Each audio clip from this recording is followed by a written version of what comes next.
বাংলাদেশ চীন সম্পর্ক নতুন এক পর্যায়ে প্রবেশ করছে। অর্থনীতি, বাণিজ্য, বিনিয়োগ, অবকাঠামো এবং প্রযুক্তিগত সহযোগিতা সব ক্ষেত্রেই দুদেশের যোগাযোগ বাড়ছে। এরই মধ্যে প্রধানমন্ত্রীর পররাষ্ট্র বিষয়ক উপদেষ্টা হুমায়ুন কবির বলেছেন, আগামী 50 বছরে বাংলাদেশ চীন সম্পর্কে নতুন সম্ভাবনার দ্বার উন্মোচিত হচ্ছে। একই সঙ্গে চীনের পক্ষ থেকেও বাংলাদেশকে দীর্ঘমেয়াদী ও বিশ্বস্ত বন্ধু হিসেবে পাশে থাকার বার্তা দেওয়া হচ্ছে। তবে প্রশ্ন উঠছে, এই বিশ্বস্ত বন্ধু হওয়ার বার্তার বাস্তব তাৎপর্য কি? এটি কি কেবল কূটনৈতিক সৌজন্য, নাকি বাংলাদেশের অর্থনীতি, বিনিয়োগ ও আঞ্চলিক ভূ রাজনীতিতে নতুন সমীকরণের ইঙ্গিত দিচ্ছে? এ সকল প্রশ্নের উত্তর জানতেই দেশ টেলিভিশনের নিয়মিত আয়োজন দেশ সন্ধ্যা। আপনাদের সঙ্গে আছি আমি শারমিন নাজি। আজকের আলোচনার বিষয়বস্তু আমরা নির্ধারণ করেছি, বিশ্বস্ত বন্ধু হতে চায় চীন। আলোচনা এগিয়ে নিতে আমাদের সঙ্গে দুজন সম্মানিত অতিথি যুক্ত হয়ে থাকেন। এই মুহূর্তে একজন আছেন, আরেকজন একটু পরেই যুক্ত হবেন নিশ্চয়ই। আমার বাম পাশে আছেন আরিফুজ্জামান মামুন, সাবেক সাধারণ সম্পাদক, diplomatic correspondence association Bangladesh DCAB. আপনাকে স্বাগত আজকে দেশ সন্ধ্যার আয়োজনে। আমরা যেমনটি বলছিলাম যে বাংলাদেশ চীন সম্পর্ক নতুন এক পর্যায়ে আসলে প্রবেশ করছে। কূটনৈতিক দৃষ্টিকোণ থেকে বিশ্বস্ত বন্ধু শব্দের আসলে বিশেষ তাৎপর্য কি? আরিফুজ্জামান মামুন, আপনার কাছ থেকে জানতে চাই। আপনাকে ধন্যবাদ, এবং আপনার মাধ্যমে দেশ টিভি এই মুহূর্তে দেখছেন তাদের সবাইকে আমি শুভেচ্ছা জানাচ্ছি। জানেন, বিশ্বস্ত বন্ধু মানে তো আপনার ট্রাস্টেড ফ্রেন্ড, এটা আমরা সবাই জানি। আমাদের অনেক বন্ধু থাকে এবং এর মধ্যে কিছু বন্ধু থাকে খুব বিশ্বস্ত বন্ধু থাকে। তো বাংলা কূটনীতিতেও আপনার একটা দেশের বন্ধু থাকে অনেকগুলো। সেই বন্ধু রাষ্ট্রের উপর এ করেই একটা দেশ চলে। তো সেই জায়গায় চীনের যে কথাটা বললেন, চীন কিন্তু দীর্ঘদিন ধরে আমাদের বন্ধু রাষ্ট্র, এবং এই মুহূর্তে চীন বাংলাদেশের সবচেয়ে বড় উন্নয়ন অংশীদারগুলোর অংশীদার।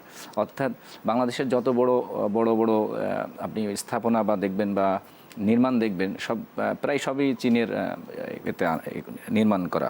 তো সেই জায়গায় দাঁড়িয়ে কিন্তু চীন আমাদের বন্ধু রাষ্ট্র, এটা বিষয়ে কোনো সন্দেহ নেই। এবং বর্তমান তারেক রহমান নেতৃত্বাধীন সরকার ক্ষমতায় আসার পরে এই কূটনীতিক সম্পর্ককে বহুমুখীকরণ যে উনি নিয়েছেন, পদক্ষেপ নিয়েছেন, সেটারই একটা অংশ। সব দেশের সাথে মানে ওনার পররাষ্ট্রনীতির মূল ভিত্তি হচ্ছে বাংলাদেশ ফার্স্ট, অর্থাৎ বাংলাদেশ প্রথম। বাংলাদেশের স্বার্থে বা বাংলাদেশের উন্নয়নের যে কোনো দেশের সাথে উনি সম্পর্ক করতে উনি আগ্রহী, এবং এই বার্তাটাই উনি কূটনীতিতে দেওয়ার চেষ্টা করেছেন। এবং সেই জায়গা থেকে দাঁড়িয়ে উনি কিন্তু মালয়েশিয়া এবং চীন সফর করে এসেছেন সম্প্রতি এটা সফর করে এসেছেন, এবং সেইখানে কিন্তু চীনের সাথে আমাদের যে সম্পর্ক সেটা একটা আরও উন্নতকরণ এবং একটা কৌশলগত পর্যায়ে উন্নতকরণের বিষয়ে দুই পক্ষই কিন্তু একমত হয়েছেন। এবং আমরা বেশ কিছু বিষয় দেখেছি তখন আমাদের অনেকগুলো ইস্যুস আছে, যেগুলো যেমন তিস্তা, আমাদের যেমন তিস্তা প্রকল্প, তারপর হচ্ছে মোংলা বন্দর উন্নয়ন প্রকল্প, এই অনেকগুলো বিষয়ে তাদের সাথে আমাদের একমত হয়েছে। আমরা করিডোর মিয়ানমার হয়ে যে করিডোরের কথা বলা হচ্ছে, যাতে কুনমিং থেকে, চীনের কুনমিং যে শহর বা ইউনান প্রদেশের ভিতর থেকে আমাদের যে ব্যবসা বাণিজ্য যাতে আরও সহজে এবং দ্রুত করতে পারি, সেসব বিষয় এইগুলো কিন্তু একটা বন্ধু যখন আপনার সাথে মানে ভালো সম্পর্ক থাকবে একটা দেশের সাথে, যখন আপনার সম্পর্ক, তখন কিন্তু এই বিষয়গুলো আপনি একমত হবেন এবং কার্যক্রম শুরু করবেন, যাতে আপনার দেশের জনগণের উন্নয়ন হয় এবং দেশের উন্নয়ন হয়। সেই জায়গায় দাঁড়িয়ে কিন্তু এই যে বিশ্বস্ত বন্ধুতার কথা বললেন, চীন এমনি বন্ধু, আমাদের আরও অনেক বন্ধু রাষ্ট্র আছে। আমাদের আমেরিকা আমাদের বন্ধু রাষ্ট্র আছে, আমাদের ভারত আমাদের বন্ধু রাষ্ট্র আছে। তো সেই জায়গায় দাঁড়িয়ে যে বর্তমান সরকারের কূটনীতির যে মূল লক্ষ্য, যে বাংলাদেশ ফার্স্ট, অর্থাৎ বাংলাদেশের স্বার্থ সবার আগে, সেজন্য সবার সাথেই স্বার্থের ভিত্তিতে আমাদের সাম্য এবং সমঝোতা এবং সমমর্যাদার ভিত্তিতে কূটনীতিক সম্পর্ক আমরা এগিয়ে নিতে চাই। তার মানে এই না যে চীন আমাদের বিশ্বস্ত বন্ধু বলে অন্য দেশ শত্রু। বাংলাদেশের পররাষ্ট্রনীতি কিন্তু এখন সেটা বলে না। সবার সাথে আমাদের সম্পর্ক আছে, এবং চীন আমাদের অবশ্যই এই মুহূর্তে আমাদের বিশ্বস্ত বন্ধু। জি, এর মধ্যে আমার প্রশ্ন হচ্ছে যে বর্তমান যে অবস্থান এখন বাংলাদেশ, সেই ক্ষেত্রে আমি অন্যান্য দেশের কথা বাদই দিলাম, বাংলাদেশ এবং চীনের সম্পর্কটা এটা আসলে কোন দিকে গেছে? পজিটিভ দিকে এগুচ্ছে, নাকি আসলে এর বাইরেও আসলে অন্য কোনো কিছু আছে? না, পজিটিভ দিকে তো অবশ্যই এগোচ্ছে, নাহলে তো এত কিছু বিষয়ে একমত হয় না। দুই দেশের বাংলাদেশের শীর্ষ পর্যায়ের সফর হয়েছে, সেই জায়গা থেকে আমরা অনেকগুলো বিষয়ে যেগুলো আমাদের স্বার্থের সাথে সংশ্লিষ্ট এবং আমাদের অত্যন্ত প্রয়োজনীয়, সেই গুলো বিষয়ে আমরা একমত হয়েছি। তো স্বাভাবিকভাবে চীনের রাষ্ট্রদূত বলেছেন যে বাংলাদেশ এবং চীনের যে কোনো পরিস্থিতিতে, যেমন ভূরাজনীতি কিন্তু সম্পর্ক কিন্তু হয়, দেখেন আমাদের সাথে কিন্তু ভারতেরও সম্পর্ক ভালো, এবং আমরা মনে করি যে গত 17 বছর ভারতের সাথে এককেন্দ্রিক একটা সম্পর্ক বজায় ছিল। তার মানে এখন কিন্তু সম্পর্ক খারাপ এমনটা বলা যাবে না। এখন সম্পর্কের একটা পর্যায়ে চলছিল, এখন আমরা ভারতের সাথেও আমরা সম্পর্ক রাখতে চাই এবং সম্পর্ক রাখছি, এবং সেটা হচ্ছে দুই দেশের যে সমমর্যাদা, অর্থাৎ আপনার সাথে আমার সম্পর্ক থাকবে, আপনি যদি আমাকে মনে করেন, আমাকে ছোট মনে করে, আমাকে যদি মানে অপদস্থ করে বা আমাকে যদি ইগনোর করে আমাকে করতে চান, ডমিনেট করতে চান, বাংলাদেশ সেই অবস্থায় এখন নাই।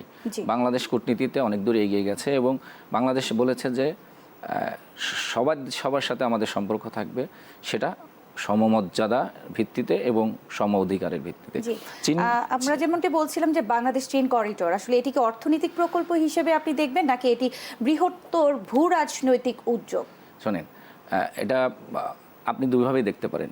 অবশ্যই এটা বাংলাদেশ মনে করেছে এটা বাংলাদেশের জন্য লাভজনক হবে, কারণ আপনি চায়নার সাথে আপনি অনেক ধরনের ব্যবসা বাণিজ্য আছে, সেটা যদি আপনি সহজে একটা করিডোরের মাধ্যমে নিয়ে আসতে পারেন, তাহলে আপনি দূরত্ব কমবে, আপনার খরচও কমে যাবে। আপনি ইউনিয়ন প্রভিন্স থেকে বাংলাদেশের খুব কাছাকাছি, মাত্র এখান থেকে 2 ঘন্টা 10 মিনিটের ফ্লাইট ইউনিয়ন প্রভিন্সে আপনি যখন যাবেন করে, তো আপনি ওইখান থেকে যখন আপনি করিডোর হয়ে আসবেন, তখন মালামাল পরিবহন সড়কপথে সহজ হবে এবং আরও নৌপথে সব দিলেতে আপনি সহজে এটা করতে পারবেন।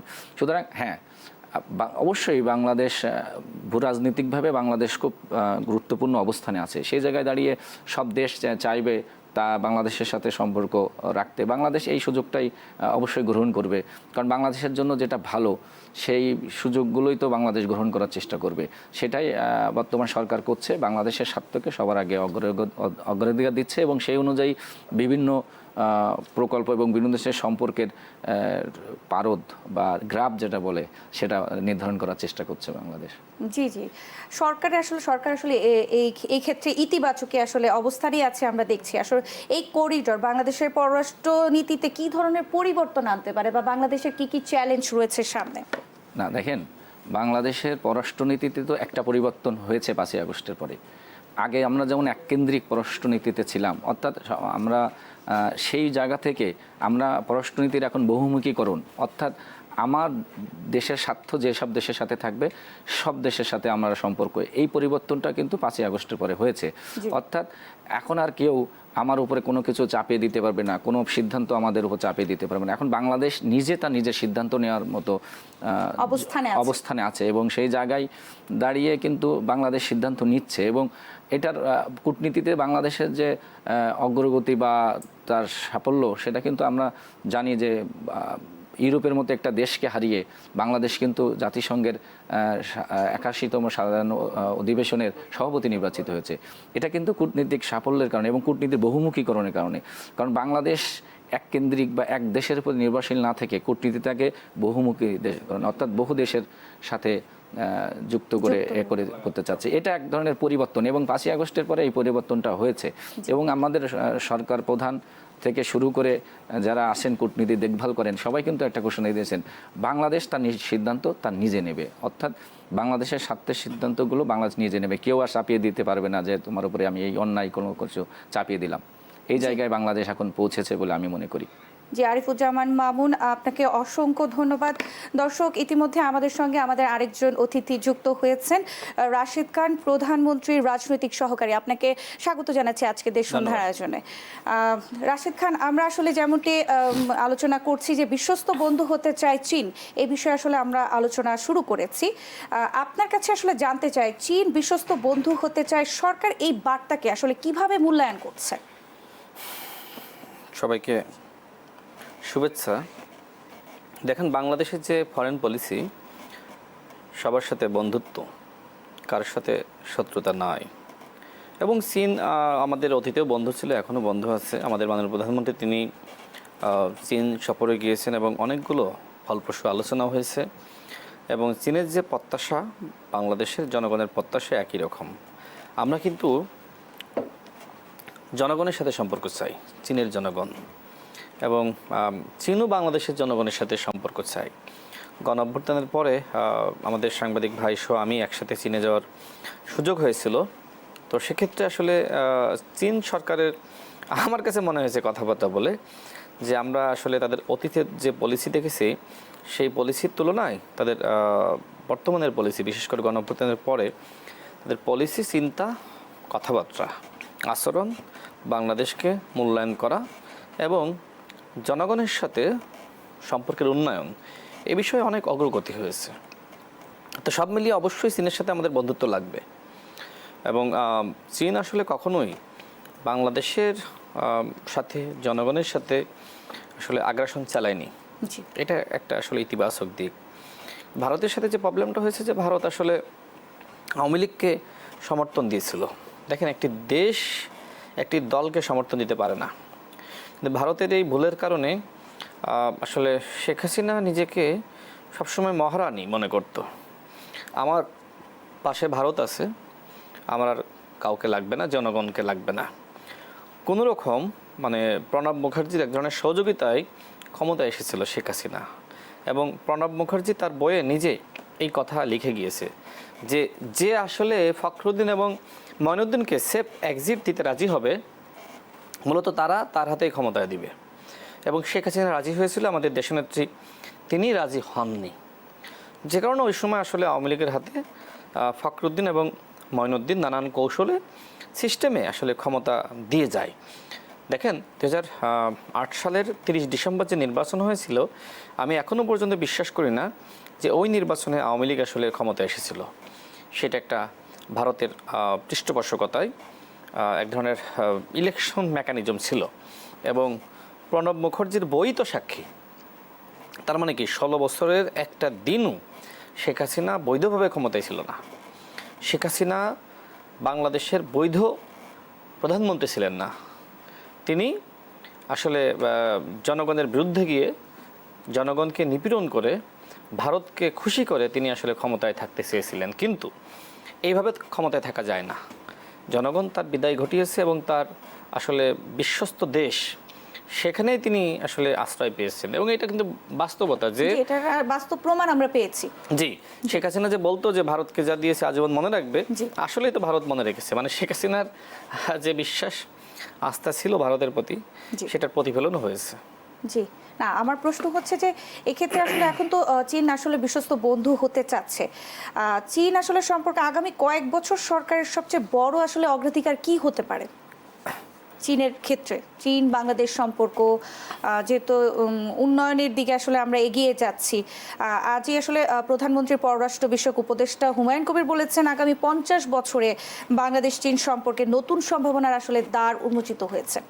না, আমার মনে হয় যে আমি যেহেতু আসলে ওই বিষয়ে দায়িত্বপ্রাপ্ত না, সুতরাং পররাষ্ট্রনীতি নিয়ে আমি খুব বেশি কথা বলতে চাই না। আমার স্পেসিফিক দায়িত্ব আছে রাজনীতি, এই সংক্রান্ত কথা আমি বলতে পারি। আমাদের পররাষ্ট্র মন্ত্রী এবং পররাষ্ট্র বিষয়ক উপদেষ্টা তারা এই বিষয়ে আসলে কথা বলবেন। বাট আমি যতটুকু জানি সেটি হলো চীনের সাথে আমাদের সম্পর্ক এগিয়ে নিতে হবে, এবং সম্পর্ক আছে। ইতিমধ্যে আমাদের মাননীয় প্রধানমন্ত্রী তো চীন সফর করেছেন, সুতরাং সম্পর্ক আগের তুলনায় আরও বেশি উন্নত হয়েছে আমার কাছে মনে হয়। জি জি জি, আমি এই বিষয়ে একটা কথা বলবো যে দেখেন, আমরা উনি যেটা বলছিলেন রাশিদ, আমরা অল পলিটিক্যাল পার্টিটা ডেলিগেশন চায়নাতে গিয়েছিলেন, সেই ডেলিগেশনে আমি এবং রাশিদ শাহ একই সাথে সদস্য ছিলাম। তো তখন আমরা দেখেছি ওখানকার যে মানে তাদের নীতি নির্ধারকদের সাথে বিভিন্ন মিটিংয়ে তারা বাংলাদেশের সাথে সম্পর্ক করতে চায়, এবং সে সম্পর্কটা হবে পিপুল টু পিপুল, অর্থাৎ মানুষে মানুষের সম্পর্ক, কোনো একটি বিশেষ দল বা গোষ্ঠীর সাথে না, সম্পর্কটা হবে মানুষের মানুষ। আপনি উনি ভারতের যে কথাটা বললেন এটা একেবারেই সত্য, একদম সঠিকভাবেই বলেছেন। কিন্তু দেখেন, কূটনীতিতে আপনাকে সামটাইমস ব্যালেন্স করতে হয়, কিছু সময় ব্যালেন্স ডিপ্লোমেসি বলে। বাংলাদেশ কিন্তু এখন ব্যালেন্স ডিপ্লোমেসিতে আছে, অর্থাৎ কারোর সাথে শত্রুতা করে, কাউকে করে মানে ইগনোর করে কারোর সাথে সম্পর্ক বেশিও করতে চায় না, আবার কাউকে ফেভারও করতে চায় না। সেই জায়গায় দাঁড়িয়ে ভারতের সাথে ভারতও তাদের অতীতের ভুলগুলো কিন্তু আমরা বিভিন্ন তাদের স্টেটমেন্টে বা এতে দেখতে পাচ্ছি। এবং আমার একটা ভারতে একটা টিম আমার নিয়ে যাওয়ার সুযোগ হয়েছিল। সেই জায়গায় আমাদের ওখানকার যারা নীতি নির্ধারণী পর্যায়ে আসে তাদের সাথে আমাদের মিটিং হয়েছিল। সেই মিটিংয়ে কিন্তু তারা বলেছেন যে অতীতে হয়তো তাদের ভুল হতে পারে, কিন্তু এখন তারা মানুষে মানুষে একটা সম্পর্ক চান। এবং সেই বার্তাটা কিন্তু উনি ওই ভারত প্রথম দিন থেকে, যেদিন থেকেই একটি নির্বাচিত সরকার ভোটের মাধ্যমে গঠিত হয়েছে, সেই দিন থেকেই ওনারা দেওয়ার চেষ্টা করেছেন। এবং প্রথম শুভেচ্ছা জানানো দেশগুলোর মধ্যে কিন্তু ভারত একটা অন্যতম, যে তারেক রহমান সাহেবকে প্রধানমন্ত্রী হিসাবে এবং বিএনপির জয়ে তারা শুভেচ্ছা বার্তা জানিয়েছেন এবং তাকে সপরিবারে ভারত সফরের আমন্ত্রণ ওনারা জানিয়ে রেখেছেন। হয়তো নিকট অতীতে আমরা ভারত সফর দেখতে পাবো প্রধানমন্ত্রী। সেই জায়গায় দাঁড়িয়ে আর চীন তো আমাদের এমনি বিশ্বস্ত বন্ধু এবং বড়, আমি যেটা আগে বলছিলাম যে চীন কিন্তু আমাদের এই মুহূর্তে সবচেয়ে বড় উন্নয়ন অংশীদার। সুতরাং একটা উন্নয়ন অংশীদার আপনার বন্ধু না হলে তো আপনি উন্নয়নের কাজগুলো তার হাতে তুলে দিবেন না। জি, আরিফুজ্জামান মামুন, আপনাকে অসংখ্য ধন্যবাদ। এই পর্যায়ে আমি একটি বিরতি নিচ্ছি। দর্শক, দেশ সন্ধ্যায় নিচ্ছি একটি ছোট্ট বিরতি, ফিরছি বিরতির পর।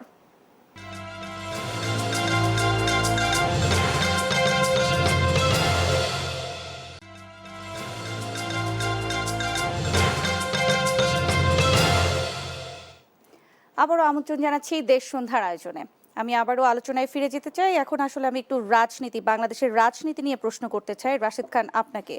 আপনি আজকে একটি প্রোগ্রামে বলেছেন যে জামায়াতের মস্তিষ্ক দ্বারা এনসিপি পরিচালিত হচ্ছে। আসলে কিভাবে এটি আসলে পরিচালিত হচ্ছে, আপনি যদি একটু বিশ্লেষণ বলেন।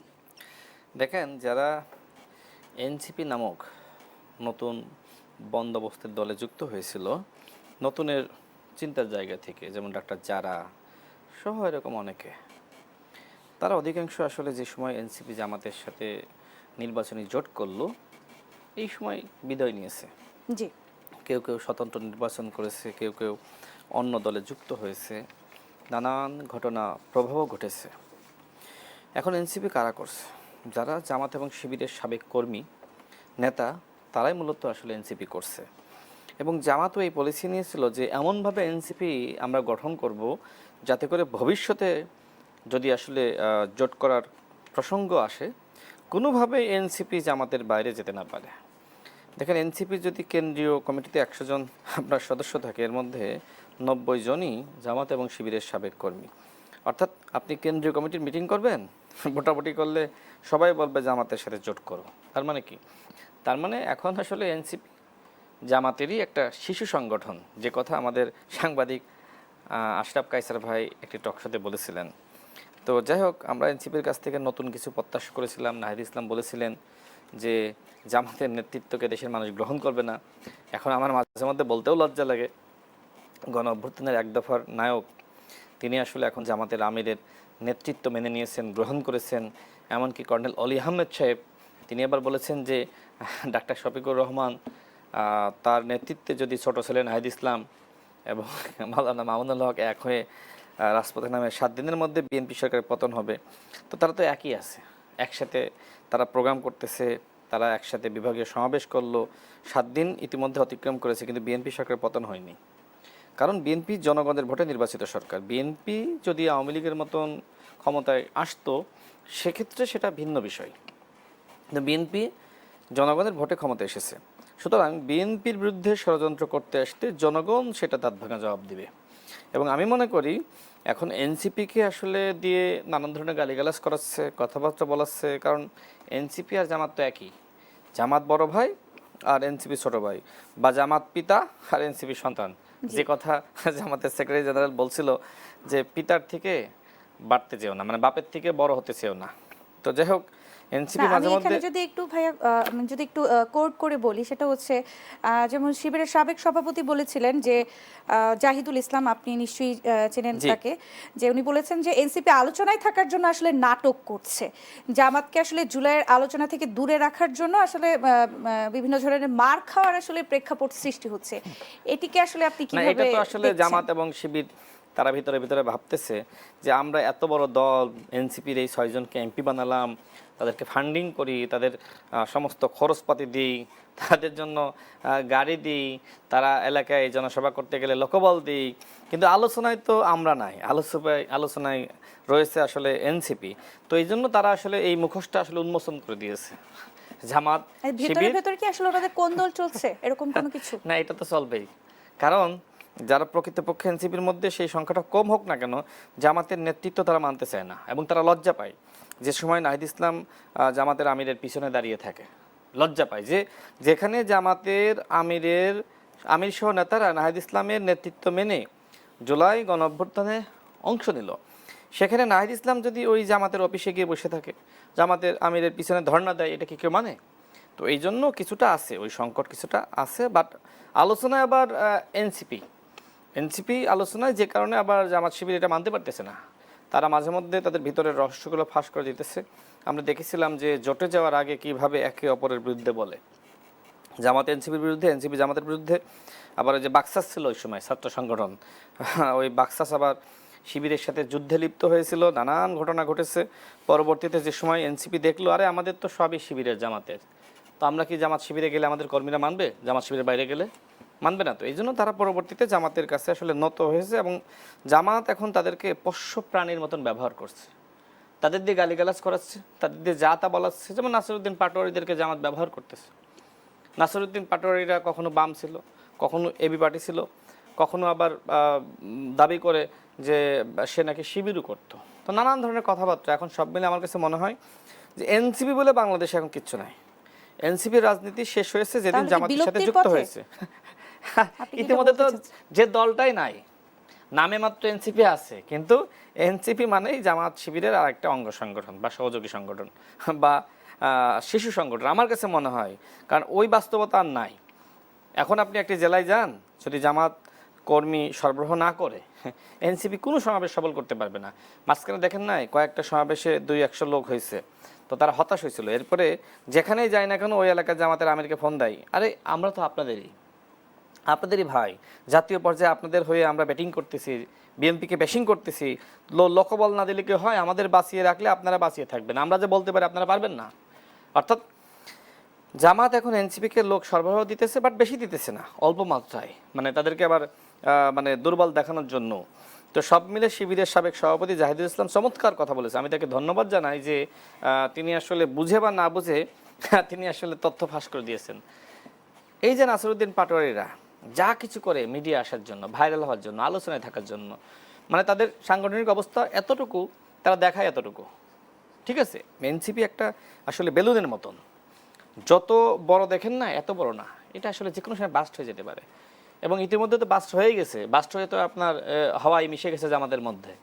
তো যাই হোক, আমরা প্রত্যাশা করেছিলাম যে বাংলাদেশে যেহেতু আওয়ামী শূন্যতা, এই আওয়ামী শূন্যতা পূরণ করার জন্য একটা দল দরকার, কিন্তু জাতির দুর্ভাগ্য যে সেই দলটা আসলে ছাত্র নেতাদের লোভে তৈরি হলো না। কেউ থানা থেকে সাদাবাজদেরকে সারিয়ে আনতে গেল, কেউ বন্দরের উপদেষ্টা হয়ে পড়লো, কেউ আপনার বিভিন্ন মিনিস্ট্রির ছাত্র উপদেষ্টা হইল, কেউ আবার সংস্কার কমিটির ছাত্র বিষয়ক সম্পাদক হইল। তো তারা আসলে এই লোভে পড়ে, এবং এই যে অন্তর্বর্তীকালীন সরকারের উপদেষ্টা হলো, যেদিন অন্তর্বর্তীকালীন সরকারের উপদেষ্টা হিসেবে নাহিদ ইসলাম আসিফ মাহমুদ শপথ নিয়েছে, ওই দিনই নতুন রাজনীতির সম্ভাবনা আসলে মূলত মরে গিয়েছে। যে কারণে তারা বাধ্য হয়ে একটা সময় তারা কিংস পার্টি গঠন করে ক্ষমতায় থেকে, কিন্তু ক্ষমতায় থাকার পরে মানুষ তাদের প্রতি আকৃষ্ট হয় নাই, কারণ মানুষ দেখলো আমরা তো পরিবর্তনের জন্য আসলাম। তো এইখানে তো কোনো পরিবর্তন নাই, এইখানে সেই আওয়ামী স্টাইলের রাজনীতি, হ্যাঁ, দখলদারিত্ব রাজনীতি, চাঁদাবাজের রাজনীতি, একে অপরকে ছোট করার রাজনীতি।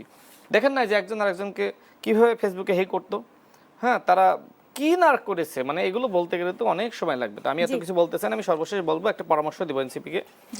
এখনও যদি এনসিপির শীর্ষ নেতৃবৃন্দ যদি মনে করে তাদের 50% জামাতে চলে যাবে, তারা আসলে জামাত থেকে বের হয়ে আসলে চলে যাক। এনসিপি যদি জামাত থেকে বের হয়ে এসে রাজনীতি করে, আমি এতটুকু বলতে পারি যে আগামীতে জামাতের থেকে বড় দল হবে এনসিপি। আর যদি তারা জামাতের মধ্যেই থাকে, মানুষ মনে করবে আর জামাত তো বড় দল, তো বড় দল থাকতে আমি কেন এনসিপি করব? এবং যেখানে এনসিপি জামাতের নেতৃত্ব মেনে নিয়েছে, সুতরাং আমি কেন এনসিপির নেতৃত্ব মানবো? বড় দল যদি করতে হয় জামাতই করি, তো নানান ইকুয়েশনে কোনো বাস্তবতা বলে না যে আসলে এনসিপি আগামীতে বড় হবে। এনসিপি দিনে দিনে আসলে হইতেছে শেষ, এনসিপি সামনে আরো হবে ধ্বংস।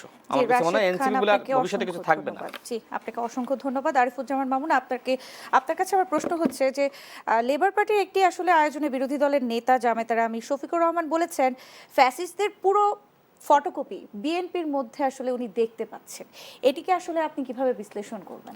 আমি এই বিশ্লেষণে যাওয়ার আগে আমি একটু ওই যে কর্নেল অলি আহমেদের যে বক্তব্যটা উনি দিয়েছেন, উনি একজন বীর মুক্তিযোদ্ধা এবং খেতাবপ্রাপ্ত একজন মুক্তিযোদ্ধা, এবং উনি এমন একটি দলের 7 দিনের ভিতরে বা পতন উনি কথা বলেছেন যে দলের প্রতিষ্ঠা হচ্ছে মহান স্বাধীনতার ঘোষক শহীদ প্রেসিডেন্ট জিয়াউর রহমান, এবং উনি তার নেতৃত্বে যুদ্ধ করেছেন। তো ওনার মতো একজন বীর মুক্তিযোদ্ধা যে দলটি বাংলাদেশের স্বাধীনতার বিরোধিতা করেছে, সেই দলের হয়ে উনি যখন এই কথাগুলো বলেন তখন বাংলাদেশের মানুষ কষ্ট পায়। এবং সেটা আমি এনসিপিকে কোনো রাজনৈতিক দল বলে মনে করি না, বা রাজনীতিতে তাদের যে প্রাসঙ্গিকতা আছে এটা আমি মনে করি না। কারণ এনসিপিটা গঠন হয়েছে দেখেন সাবেক শিবিরের নেতৃবৃন্দ দিয়েই, অধিকাংশই এবং জামাতের শিবির এবং জামাতের নেতৃবৃন্দ দিকে সবাইকে আমরা চিনি, যারা এরা ভবিষ্যতে আগে শিবির করেছেন, সবাই নন ফেস ছিল এবং পদধারী ছিল। বড় বড় ঢাকা বিশ্ববিদ্যালয়ের সভাপতি 3 জনকে আমি চিনি যারা এখন এনসিপি নেতা। তো এই জামাত এবং এনসিপির মধ্যে, এবং দেখেন রাজনৈতিকভাবে এই যে এনসিপির একটা সবচেয়ে বড় সমস্যা কি জানেন, তারা এই যে জুলাই যে আন্দোলনের উপর ভিত্তি করে তারা প্রতিষ্ঠিত হয়েছে, সেই আন্দোলনটাকে তারা কুক্ষিগত করতে চেয়েছে। অর্থাৎ এই জুলাই আন্দোলনটা বা জুলাই গণঅভ্যুত্থানটা শুধুমাত্র এনসিপি করেছে এরকম তারা বলতে চায় এবং বিভিন্নভাবে তারা করেন। কিন্তু জামাতও তো বলতে চায় যে জামাত, কিন্তু আপনি কি মনে করেন এই গণঅভ্যুত্থান শুধুমাত্র এনসিপির? এই গণঅভ্যুত্থান কি শুধুমাত্র জামাতের? এই গণঅভ্যুত্থানে বিএনপির রাশেদ খানের আগের যে দল গণ অধিকার পরিষদ, তারপরে বাংলাদেশ, ইভেন দেখেন আমাদের সবার, আমরা যারা সাংবাদিকতা করেছি প্রত্যেকে যার যার অবস্থান থেকে এই আন্দোলনে আমরা অবদান রাখার চেষ্টা করেছি। এদেশের আপমান জনসাধারণের একটা আন্দোলন ছিল, এবং আমি মনে করি আওয়ামী লীগের অনেক নেতাকর্মী এই আন্দোলনের পক্ষে ছিল। যারা এই আন্দোলনের পক্ষে ছিল আমরা ওই সময় দেখেছি বিভিন্ন সামাজিক যোগাযোগের মাধ্যমে, তারা কিন্তু এই আন্দোলনের পক্ষে অনেক আওয়ামী লীগের নেতাকর্মীদেরকেও আমি দেখেছি, সংখ্যায় কম হলেও তারাও কিন্তু এই আন্দোলনটাকে সমর্থন করেছেন। না, তারাও যে সময় কোটা সংস্কার আন্দোলন, যেটা 18 সালে ছাত্রলীগের অনেকে আমাদের সাথে ছিল, আবার যে সময় কোটা ফিরে আসলো সে সময় তারা অনেকে ছিল, কারণ তারাও মনে করছিল যে যারা মুক্তিযুদ্ধের সন্তান তারা তো চাকরি পাচ্ছে, আমরা আওয়ামী লীগ বা ছাত্রলীগ করি আমরা পাচ্ছি না, যে কারণে তারা কোটা সংস্কার আন্দোলনে যুক্ত ছিল, কিন্তু গণ অভ্যুত্থানে যুক্ত ছিল না। গণ অভ্যুত্থানে যুক্ত ছিল না বলতে আমি একটি ছোট্ট একটা অংশকে বুঝাইছি, যারা মানসিকভাবেও অনেক যারা বিবেকবান তারা কিন্তু সমর্থন দিছে। কিন্তু আওয়ামী লীগের এই গণ অভ্যুত্থানে গণহত্যার জন্য আওয়ামী লীগের বিচার কিন্তু আমরা এখনো শেষ করতে পারিনি। আমি জানি না রাশেদ খান সাহেব এখন এতে আছেন, হ্যাঁ বিচার হবে, বিচার আমরা আশা করবো খুব দ্রুত বিচার হবে। তো আপনি যেটা বলছিলেন যে এখন দেখেন তারেক রহমান যেভাবে দেশটা পরিচালনা করছেন, তার বিপরীতে বিরোধী দলের রাজনীতি বলতে তেমন কিছু নাই। তো আমি মনে করি এই যে এনসিপির সাথে জামাতের, এনসিপির নেতাদের কর্মীদের এই যে এটা জামাত এবং এনসিপির একটা বলার জন্য আসলে বলছে, এটা একটা আন্ডারস্ট্যান্ডিং গেম। হ্যাঁ, আমি মনে করি না জামাতের সাথে এনসিপির কোনো দূরত্ব তৈরি হবে, এবং এরা একটা আন্ডারস্ট্যান্ডিং গেম যে তোমরা এখন ব্যাটিং করো, তোমরা ইচ্ছা মতো বলো। হ্যাঁ, এটা কারণ এখন তো আপনি কী নিয়ে রাজনীতি করেন, কোন ইস্যুতে আপনি নামবেন এখন মাঠে? কারণ তারা এখন এমনভাবে দেশটা পরিচালনা করছেন যে এই এনসিপির বা এর রাজনীতির করার মতো তেমন কিছু নাই। কারণ কোনো ইস্যুতে প্রত্যেকটা ইস্যুই উনি কিন্তু তারেক রহমান ধরে ধরে উনি এন্ডোর্স করেন এবং সেটা সমাধানের চেষ্টা করেন। তার বিপরীতে জামাতের মানে মানুষকে আকর্ষিত করা, আর হচ্ছে এনসিপির নেতাকর্মীদের দেখেন অন্তর্বর্তী সরকারই নষ্ট করে ফেলেছেন বিভিন্ন আর্থিক সুযোগ সুবিধা দিয়ে। আমরা কিন্তু সেই আসিফ মাহমুদের সেই হাঁস খাওয়ার গল্প জানি, আমরা তার পিএসের 300 কোটি টাকার উপরে এর সম্পদের কথা জানি, এরকম অনেক আছে। তো একটা মানে গণ অভ্যুত্থানে তো এই ছেলেপেলেগুলো মব কালচারটা আসলে অন্তর্বর্তী সরকারের আমল থেকে শুরু করেছে। সুতরাং তাদের রাজনৈতিক মৃত্যু কিন্তু ওই সময় হয়েছে যখন তারা ক্ষমতার অংশ হয়েছে, এবং ক্ষমতার অংশ হওয়ার কারণে এই এনসিপি দলটা রাজনৈতিকভাবে এখন আস্তে আস্তে তারা কিন্তু নিঃশেষ হওয়ার পথে। এবং আমি মনে করি যে এরা যদি এইভাবে চলতে থাকে এবং গঠনমূলক যদি সমালোচনা না করে, গঠনমূলক রাজনীতি না করে এইভাবে একটা কথা বলে দিলাম, দেখেন আমি আমার অবস্থান যদি না বুঝতে পারি যে আমার অবস্থান থেকে আমার কোন কথাটা বলা উচিত বা না উচিত, তাহলে কিন্তু আপনি প্রাসঙ্গিকতা হারাবেন। আমি মনে করি এনসিপি সেই দিকে যাচ্ছে, তারা জানে না আসলে তাদের কি করা উচিত। তারা রাজনীতিটাই আসলে বাংলাদেশের রাজনীতিতে নতুন ধারার যে রাজনীতির কথা তারা বলছিল, সেই রাজনীতিটাই আসলে তারা ধরতে পারছে না যে তারা কোন দিকে কোন ইস্যুতে তারা কথা বলবে এবং কোন প্রাসঙ্গে তারা কথা বলবে। আপনাকে অসংখ্য ধন্যবাদ। সময় হয়েছে একটি বিরতি নেওয়ার। দর্শক, দেশ সন্ধ্যার আয়োজনে নিচ্ছি আরো একটি বিরতি, ফিরছি বিরতির পর।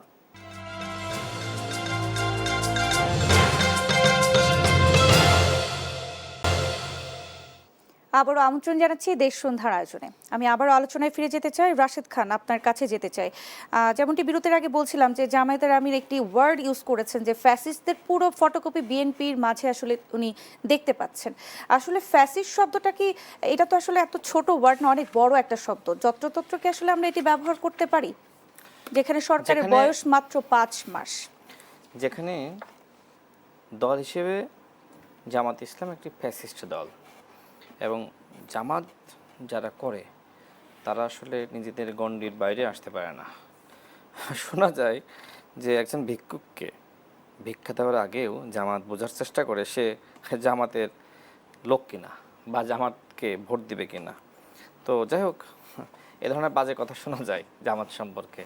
আমি কিন্তু বাজে কথাই বললাম। এখন জামাতের আমির তিনি আসলে ফেসবুকে প্রধানমন্ত্রী হিসেবে নির্বাচিত হয়েছিলেন। এই যাতনা তার আছে না? এবং গণঅভ্যুত্থানের পরে তিনি স্বপ্ন দেখেছিলেন যে প্রধানমন্ত্রী আমাকে হইতেই হবে, যে কারণে তিনি একদম শুরুতে আওয়ামী লীগকে ক্ষমা ঘোষণা করলেন নিঃশর্তভাবে। বিএনপিকে নব্য ফ্যাসিস্ট, এক ফ্যাসিস্টকে হটিয়ে আর এক ফ্যাসিস্টকে ক্ষমতায় আনবো না। অথচ গণঅভ্যুত্থান পর্যন্ত মোটামুটি জামাত ইসলাম বিএনপির সাথে থেকে গণঅভ্যুত্থানে অংশ নিয়েছে বিএনপির আহ্বানে। এছাড়া 1 থেকে 6 পর্যন্ত সরকারেও ছিল। তো কি এমন হলো যে হঠাৎ করে তারা বিএনপিকে ফ্যাসিস্ট বলা শুরু করলো? আর অতীতে একসাথে থেকেও সেই সময় বিএনপি ফ্যাসিস্ট ছিল না, ক্ষমতা। এবং এই স্বপ্ন ছিল একমাত্র জামাতের আমিরের, যে কারণে তিনি শুরু করলেন। এবং যেহেতু দলের তিনি আমির, তিনি সবাইকে কনভিন্স করলেন যে রাষ্ট্র পুনর্গঠন নয়, সবার আগে জামাতের ক্ষমতা। জামাত ইতিহাসের সবথেকে সেরা সময় অতিবাহিত করছে। জামাতকে এবার ক্ষমতায় নিতে হবে। এইবার যদি আমরা ক্ষমতায় না যেতে পারি আর কখনোই আমরা ক্ষমতায় আসতে পারবো না, এই একটা নেগেটিভ তারা আসলে দাঁড় করালো। এরপরে বিএনপি সম্পর্কে যত ধরনের মিথ্যাচার প্রপাগান্ডা করা যায় সব করলো। এমনকি বিএনপি সম্পর্কে প্রপাগান্ডা ছড়ানোর জন্য জামাত হাজার হাজার কোটি টাকা আমার কাছে মনে বিনিয়োগও করেছে। বিভিন্ন লবিস্ট নিয়োগ করেছে যে বিএনপির বিরুদ্ধে বলো, বিভিন্ন ইউটিউবার ভাড়া করেছে, হ্যাঁ, যে তোমরা বিএনপির বিরুদ্ধে বলো। তো সব মিলিয়ে আমার কাছে মনে হয় যে জামাত এত খরচের পরে, মানে জামাতের যে অর্থ ছিল আমার কাছে মনে হয় যে তার সবটাই মোটামুটি তারা নির্বাচনে জেতার জন্য খরচ করেছে। যত পলিসি ছিল, বুদ্ধি ছিল, এখন আসলে যেহেতু জিততে পারে না, এখন জামাত আসলে দেউলিয়া হয়ে গেছে। এখন মানুষ যে সময় দেউলিয়া হয়ে যায় পাগল হয়ে যায়। তো পাগল হয়ে গেলে এই ধরনের আবল তাবল কথাবার্তা বের হয়। জামাতের আমির গতকাল আমার সম্পর্কে বলেছে যে এখন আর বিসিএস ক্যাডার হওয়ার জন্য এখন আর পরীক্ষা দেওয়া লাগবে না, 3 মাসের রাজনৈতিক কোর্স করলে আপনি বিসিএস ক্যাডার হইতে পারবেন, এমনকি সচিব হইতে পারবেন। অথচ তিনি আসলে ভুলেই গেছেন যে আমার নিয়োগটা রাজনৈতিক নিয়োগ। রাজনৈতিক উপদেষ্টা নিয়োগ দেওয়া যায়, রাজনৈতিক মানে সহকারী নিয়োগ দেওয়া যায়। আপনি প্রধানমন্ত্রী সেক্ষেত্রে সিদ্ধান্ত নেবেন যে কাউকে মন্ত্রী পদমর্যাদা, কাউকে প্রতিমন্ত্রী পদমর্যাদা, কাউকে সচিব পদমর্যাদা, ঠিক ওই রকম, তাই না? তো তিনি আসলে এত বড় নেতা হয়েও এইটা জানেন না। তিনি মনে করছেন যে একজন আমলা সচিব আর আমি রাজনৈতিকভাবে প্রধানমন্ত্রীর রাজনৈতিক সহকারী, আমার পদমর্যাদা সচিব মানে একই। তিনি ভুলে গিয়েছেন যে আসলে একই না, এবং আমাকে নিয়ে বেশ কটাক্ষ করেছে। তো যাই হোক, তিনি করতেই পারেন, যেহেতু মানুষ তাকে নিয়ে কটাক্ষ করে, তাকে ফেসবুকের সরকার প্রধান বলে, তাকে ফেসবুকের প্রধানমন্ত্রী বলে। এখন কিন্তু মানুষ তাকে দেখলে মোটামুটি ডাকা শুরু করেছে যে এই যে ফেসবুকের প্রধানমন্ত্রীর একটা শফিকুর রহমান যাচ্ছে, মানে বাস্তবে তো প্রধানমন্ত্রী হইতে পারে নাই। এই যাতনার জায়গা থেকে এখন বলছে যে বিএনপি সরকার ফ্যাসিস্ট আওয়ামী লীগ সরকারের হুবহু ফটোকপি। তো যদি ফটোকপি হইতো তাহলে ঘর থেকে বের হইতে পারতেন না, যেমনি গুপ্ত ছিলেন না, গুপ্তই থাকতেন। আচ্ছা, দ্বিতীয়ত হলো কর্নেল অলি আহমেদ, তিনি বলেছেন যে বাপ মায়ের পরিচয় নাই, হ্যাঁ, ছেলে হয়েছে জাতীয় নেতা আমাদের বিরুদ্ধে সমালোচনা করছে, মানে আমাকে নিয়ে বলেছে। দেখেন, কর্নেল অলি আহমেদ আওয়ামী লীগের সময় তিনি আসলে গোয়েন্দা সংস্থার ফাঁদে পা দিয়েছিলেন। প্রথম আলোতে সংবাদ প্রকাশিত হয়েছিল, জৈনিক মাসুদ করিম ভাই তো সাংবাদিক হিসেবে জানেন, সেই মাসুদ করিমের সাথে লেনদেন করা, এমনকি আমাদের অপোজিশনের আন্দোলনকে বানচাল করা, হতাশ করা, মানে আর্টিফিশিয়াল কিছু আন্দোলন সৃষ্টি করবে এবং প্রত্যেকটা আন্দোলন ব্যর্থ হবে। তো এরকম মনে করেন 20টা আন্দোলন হইলো, প্রত্যেকটা ব্যর্থ হলো, সরকারের পতন হলো না, তখন কি? তখন যারা ভিন্ন মতের থাকবে তারা এক ধরনের হতাশাগ্রস্ত হয়ে যাবে না? তাদের ভিতরে চিন্তা আসবে যে হাসিনা তো আজীবন ক্ষমতায় থাকবে, জি, এরপর আর আন্দোলনই করবে না। এই একটা প্রজেক্ট গোয়েন্দা সংস্থা হাতে নিয়েছিল শেখ হাসিনার নির্দেশনায়। সেই প্রজেক্টের সাথে মানে হাত মিলিয়েছিল এই যে কর্নেল অলি আহমেদ আজকে বড় বড় কথা বলছে। এই বড় কথা জুলাইয়ের সময় কোথায় ছিল? মানে আপনি আমাদের মায়েরা যে সময় আমাদের মুক্তির দাবিতে আন্দোলন করেছে, আপনাকে তো আমরা দেখি নাই। আমাদের মায়েরা বাবারা যদি রাজপথে না নামতো, আপনি কর্নেল অলি আহমেদ ঘর থেকে বের হতে পারতেন না। আজকে মুক্ত দুনিয়ায় কথা বলতেছেন, বড় বড় ফটকাবাজি করতেছেন। মানে কর্নেল অলি আহমেদ কি হয়েছিল, তাকে বিএনপি 2টা আসন তাকে উপহার দিতে চেয়েছিল, কিন্তু তিনি হয়তো জামাতের সাথে এক ধরনের কমিটমেন্টে ছিলেন যে বিএনপি থেকে বেশি আসন নেবেন, হ্যাঁ, আর কিছু আসনে জামাতকে জিতিয়ে দিবেন। এখন বিএনপি তদন্ত করে পাইলো কর্নেল অলি আহমেদকে যদি আমরা 8টা আসন ছাড়ি, সেক্ষেত্রে সবগুলো আসনই মোটামুটি জামাতের দখলে চলে যাবে। সুতরাং আমরা আসলে যেখানে কর্নেল অলি আহমেদের দল বা নেতৃবৃন্দ জিততে পারবে সেখানে আসন ছাড়বো। প্রবলেম এইখানে, আর কোনো প্রবলেম না। তিনি যে ক্ষমতার লোভে জামাতের সাথে গেলেন, জি। তিনি একজন বীর মুক্তিযোদ্ধা। মূলত জামাতের সাথে গিয়ে কর্নেল অলি আহমেদ তার হিতাহিত জ্ঞান হারিয়েছেন এবং তিনি মানে আমাদের মতন মানুষের বাবা এবং মায়ের পরিচয় খুঁজতেছেন। দেখেন, আমি রাশেদ খান আল্লাহর কাছে আমি কৃতজ্ঞ যে বাবা এবং মায়ের পরিচয়ে আমি এই পর্যন্ত আসি নাই। আমি আন্দোলন সংগ্রাম করে আমি এই পর্যন্ত এসেছি। আমার বাবা মা আমাকে বড় করার জন্য, মানুষ করার জন্য সে শিক্ষা আমাকে দিয়েছেন। কিন্তু কর্নেল অলি আহমেদরা বাবা মায়ের পরিচয় নাই এই কথা বলে নিজের জাত মানুষকে চিনিয়েছেন। এবং জামাতে গেলে যে আসলে মানুষ আর মানুষ থাকে না, সেটার নিকৃষ্ট উদাহরণ হলো এই কর্নেল অলি আহমেদ। এর থেকে ভালোবাসে আর বলতে পারতেছি না, কারণ আমার মা বাবাকে নিয়ে প্রশ্ন তুলেছে। জি, সেখানে ভাই মিষ্টি কথা কি বললে মানাবে? আপনিও তো আমাকে বলবেন যে রাশেদ খান আপনার মা এবং বাবাকে নিয়ে এই ভাষায় কথা বললো যে বাবা মায়ের পরিচয় নাই, জাতীয় নেতাদের নিয়ে সমালোচনা করে। তো এই কথা বললো আর আপনি এত মিষ্টি প্রশংসা করতেছেন কর্নেল অলি আহমেদের। 71-এর পরে কর্নেল অলি আহমেদের অবদানটা কি বিএনপির বিরুদ্ধে ষড়যন্ত্র করা ছাড়া? আমাকে বলেন, বিএনপির বিরুদ্ধে সেই 71-এর পর থেকে কর্নেল অলি আহমেদ ষড়যন্ত্র ছাড়া আর কি করেছে? হ্যাঁ, একসময় তিনি বিএনপিতে ছিলেন, কিন্তু তিনি মানে এমন একটা অবস্থা, তিনি জিয়া পরিবারকে হটিয়ে তিনি হবেন প্রধানমন্ত্রী। তো আপনি প্রধানমন্ত্রী হবেন, আপত্তি নাই তো। আপনি তো পরবর্তীতে বিএনপি ছেড়ে চলে গিয়েছিলেন, তো আপনার দলকে কি এদেশের জনগণ গ্রহণ করেছে? প্রত্যাখ্যান করেছে। এখন তো জামাতের সাথে মিলেমিশে থেকে আপনি বিভিন্ন কর্মসূচিতে যাচ্ছেন, বক্তব্য দিচ্ছেন। নিজের দলের হারাম থাকলে একটা প্রোগ্রাম করেন। কয়জন লোক আছে? আপনার মহাসচিব বিএনপিতে যোগদান করেছে।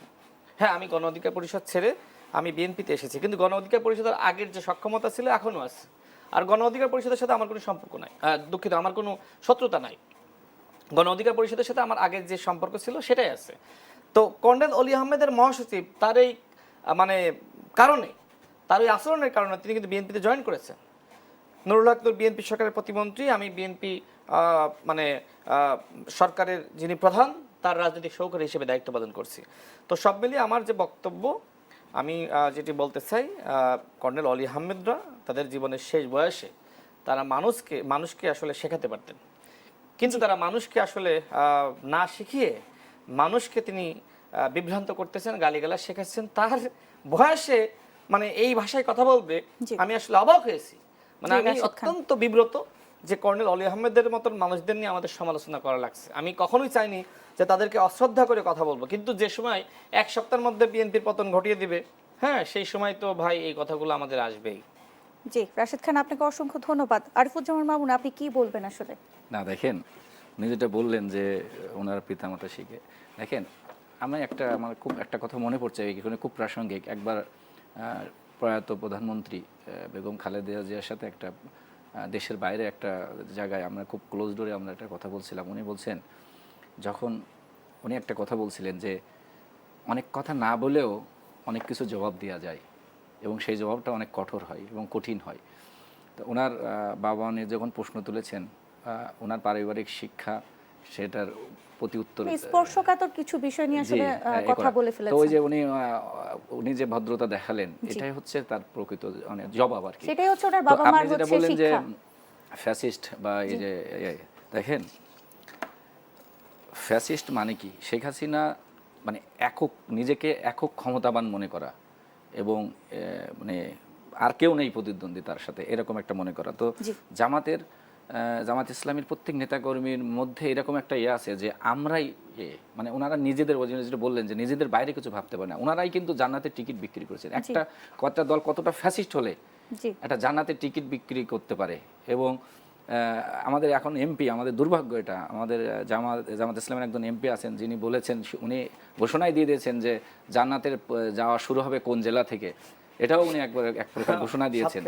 সাতক্ষীরা থেকে, দুর্ভাগ্যজনক আমার বাড়ি সাতক্ষীরায়। তো এরকম ঘোষণাও দিয়েছেন। মানে তাহলে তো আপনি ভাগ্যবান। তো না মানে উনি তো জান্নাতের ঘোষণা দেওয়ার কেউ না, মানে ওনারা সেই কাজটাও করছেন। তাহলে ওনাদের ভিতরে মানে ইসেলফ জামাত কত বড় পরিমাণ ফ্যাসিস্ট যে এরকম কথা বলতে পারে।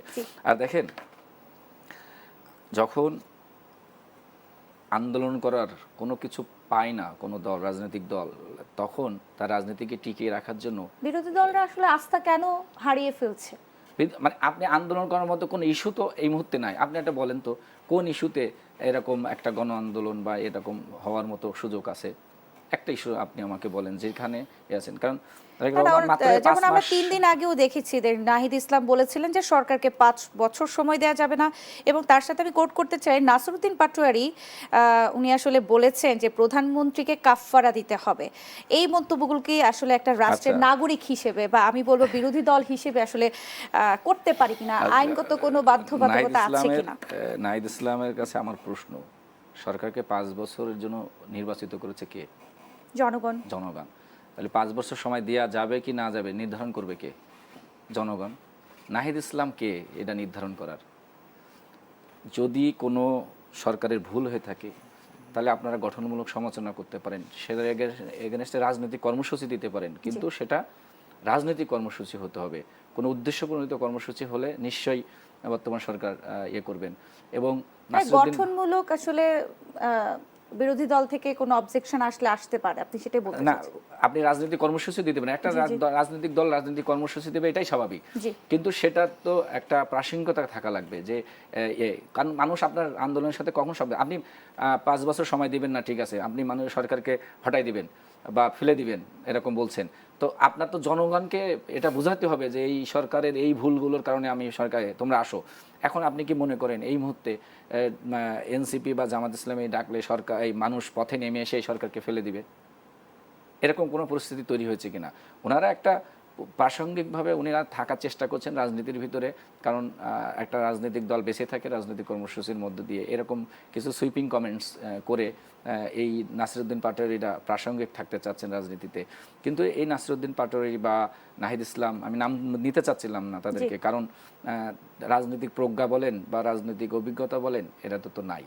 তো সেই জায়গা থেকে আমি তাদের নাম নিতে চাচ্ছিলাম না। তারপরেও আপনি যখন নামটা বললেন তাই আমি বললাম যে এরা রাজনীতিতে কিছুদিনের মধ্যে তারা প্রাসঙ্গিকতা হারাবে এবং যা হওয়ার হারিয়ে যাবে। মানে আমার একটি রাজনৈতিক দল বাংলাদেশের ইতিহাস থেকে, রাজনীতি ইতিহাস থেকে হারিয়ে যাবে, এটাই তাদের। জি, আরিফুজ্জামান মামুন, আপনাকে ধন্যবাদ। রাশেদ খান, আপনার কাছে আমার শেষ প্রশ্ন, এই যে আসলে যেমনটি বলছিলেন যে প্রাসঙ্গিক আসলে কোনো কিছু বলছেন না বিরোধী দল, সেক্ষেত্রে আবোল তাবোল বলছেন, সেক্ষেত্রে আসলে আপনি কি বলবেন? নাসিরউদ্দিন পাটোয়ারির যে বক্তব্য, উনি বলেছেন সরকারকে বা প্রধানমন্ত্রীকে কাফফারা দিতে হবে, এটি আসলে রাষ্ট্রের নাগরিক হিসেবে কথা বলতে ভালো লাগতেছে না, বিরক্ত। মানে রাজনীতির এই যে একটা কিট জামাত ইসলাম তৈরি করেছে, এটি আসলে আইনের দিক দিয়ে কোনো আমার মনে হয় বাধ্যতা যে আছে জামাত কিনা? ইসলাম রাজনীতিকে আসলে রাজনীতির জায়গায় রাখতে চাচ্ছে না। তারা মনে হয় যেহেতু তারা সংবিধান বোঝে না, আইন বোঝে না, এবং তাদের পারফরমেন্স আমরা সংসদে দেখতেছি, তো সব মিলে তারা চাচ্ছে যে আসলে যেহেতু গালিগালাজে জামাত ফার্স্ট, তাই না, তো জামাত চাচ্ছে যে আসলে ওই ধরনের একটা সংস্কৃতি সৃষ্টি হোক। নির্বাচন থেকে দেখে আসতেছি, তাই না? নির্বাচন থেকে দেখে ওই সংস্কৃতি যদি বাংলাদেশে তৈরি হয় তাহলে তো গালিগালাজের আয়োজন যদি সংসদে হয় জামাত ইসলাম তো ফার্স্ট হবে। এই জন্য জামাত ইসলাম এই অপসংস্কৃতি এই পাটোয়ারিদের মাধ্যমে আসলে করতেছে, যারা আসলে আমার কাছে মনে হয় যে প্রতিনিয়ত নতুন নতুন কথাবার্তা হইলে একটা কথা ছিল, প্রতিনিয়ত তারা আসলে মানে আপনি বললেন যে একজন মানুষ একজন মন্ত্রীর সাথে তুই তুকারি, তাকে গালিগালাজ, তা কোন ভাষায় এখানে কি বলা সম্ভব? তুই তুকারি করতেছে, তো তাকে আবার প্রশংসা করতেছে জামাতের আমির। মানে কি, একদিকে জামাতের আমির তিনি সংসদে বলতেছে যে মাননীয় প্রধানমন্ত্রী তার পরিবারকে নিয়ে যারা গালিগালাজ করবে আমি তাদের শাস্তি চাই, তাদের বিরুদ্ধে মামলা করা হোক। অন্যদিকে ওই নাসিরুদ্দিন পাটোয়ারিকে পাশে বসিয়ে রেখে জামাতের আমির তার প্রশংসা করতেছে যে পাটোয়ারি ইদানিং কিছু গরম গরম বক্তব্য দিতেছে, যে কারণে অনেকে ক্ষুব্ধ হচ্ছে। আসলে গরম বক্তব্য এটা তো রাজনৈতিক নোংরামি, এটা তো রাজনৈতিক সংস্কৃতিকে ধ্বংস করা। এখন জামাত এবং এনসিপি মিলে বাংলাদেশের যে রাজনৈতিক সংস্কৃতি ছিল সেটাকে আসলে এক ধরনের ধ্বংসই করেছে। এখন এই সংস্কৃতিকে আমাদের বাঁচাইতে হলে অবশ্যই জামাত এবং এনসিপির যে মিথ্যাচার প্রপাগান্ডা সে সম্পর্কে মানুষকে সঠিক তথ্য দেওয়ার মাধ্যমে সচেতন করতে হবে। এর বাইরে কিছু আছে বলে মনে করি না। এবং আমি মনে করি যে বাংলাদেশের পরিবর্তনের সম্ভাবনা আমাদের মাননীয় প্রধানমন্ত্রী সৃষ্টি করেছেন, যেটি আমাদের সাংবাদিক ভাই বললেন যে এখন আসলে জামাত এবং এনসিপির রাজনীতি কি আছে কথা বলার বলেন। তারা যদি এই যে গ্যাসের সংকট এটি নিয়ে কথা বলতে মানাইতো, তারা যদি জ্বালানি বা আপনার অন্য সংকট বা নিত্যপণ্যের দাম নিয়ে কথা বলতো মানাইতো, তাই না? স্বাভাবিক, বলতেই পারে। কিন্তু তারা কথা বলতেছে এমন দুইটা ইস্যু নিয়ে, একটা হলো জুলাই জাতীয় সনদ, যেখানে আমরা বারবার বলছি যে স্বাক্ষরিত জুলাই জাতীয় সনদের পুরোটাই আমরা বাস্তবায়ন করব, এবং জুলাই সনদ নিয়ে যে বিতর্ক সেটি তো অন্তর্বর্তীকালীন সরকারই সৃষ্টি করেছে। আমরা ওই সময় বলেছিলাম যে এই যে আমাদের স্বাক্ষরিত জুলাই জাতীয় সনদ এটার উপর গণভোটে যান। তারা কি করলো? 4টা প্রশ্ন 1টা উত্তর, 10 টাকার। আচ্ছা ঠিক আছে, 4টা প্রশ্ন আপনি করলেন, 4টা উত্তর আমরা দিতাম, আপনারা কেন আমাকে একটা বক্সের মধ্যে বন্দী করে দিলেন? তার মানে জুলাই জাতীয় সনদ নিয়ে যে ধরনের ভণ্ডামি, প্রতারণা বা সংকট সেটা অন্তর্বর্তীকালীন সরকার রেখে গেছে। এবং এই যে জুলাই জাতীয় সনদ এবং গণভোট নিয়ে অন্তর্বর্তীকালীন সরকারের যে প্রতারণা, সেই প্রতারণাকে পুঁজি করে এখন জামাত এবং এনসিপি তারা এখন বিভাগীয় সমাবেশ করতেছে, রাজনীতি করতেছে, আর এগুলো পাবলিক খাইতেছে না। কারণ পাবলিক বুঝতেছে যে বিএনপি জনগণের সাথে প্রতারণা করা নাই, জনগণের সাথে প্রতারণা করছে মূলত জামাত এবং এনসিপি।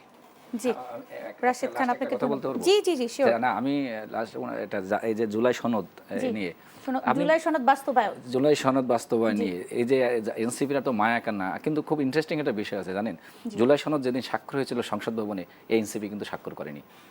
তাহলে আজকের এসে এই জুলাই সনদের জন্য তাদের এই মায়া কান্না, স্বাক্ষরকরণের মূল কারণটা হলো নোট অফ ডিসেন্ট ছিল। নোট অফ ডিস এখন তাদের দাবিতে আবার নোট অফ ডিসেন্ট সরিয়ে দিল, বিএনপি কেন মানবে? জামাত যেখানে স্বাক্ষর করেছিল, সকল দল করেছিল, এনসিপি করে নাই। এনসিপি করে নাই। তো এর অনেকগুলোই আছে। তো এবং বিএনপি কিন্তু কখনোই বলেনি যে আমরা এই জুলাই সনদ বাস্তবায়ন করব না। এবং গতকালও প্রধানমন্ত্রীর কার্যালয়ের মুখপাত্র একটা কথা বলেছেন যে আমরা জুলাই সনদ এবং সবকটা আমরা বাস্তবায়ন করব। এবং এই যে উনি যেটা বললেন যে আমাদের 5ই আগস্টে আমাদের যে গণঅভ্যুত্থানের আকাঙ্ক্ষা কি ছিল, যে আমাদের রাজনৈতিক সংস্কৃতির পরিবর্তন হবে, আমরা গঠনমূলক এবং প্রাসঙ্গিক ইস্যু নিয়ে রাজনৈতিক দলগুলো রাজনীতি করবে, তাদের কর্মসূচি নিয়ে মানুষের কাছে যাবে, মানুষ সেটা গ্রহণ করবে না বর্জন করে, মানুষই ঠিক করবে।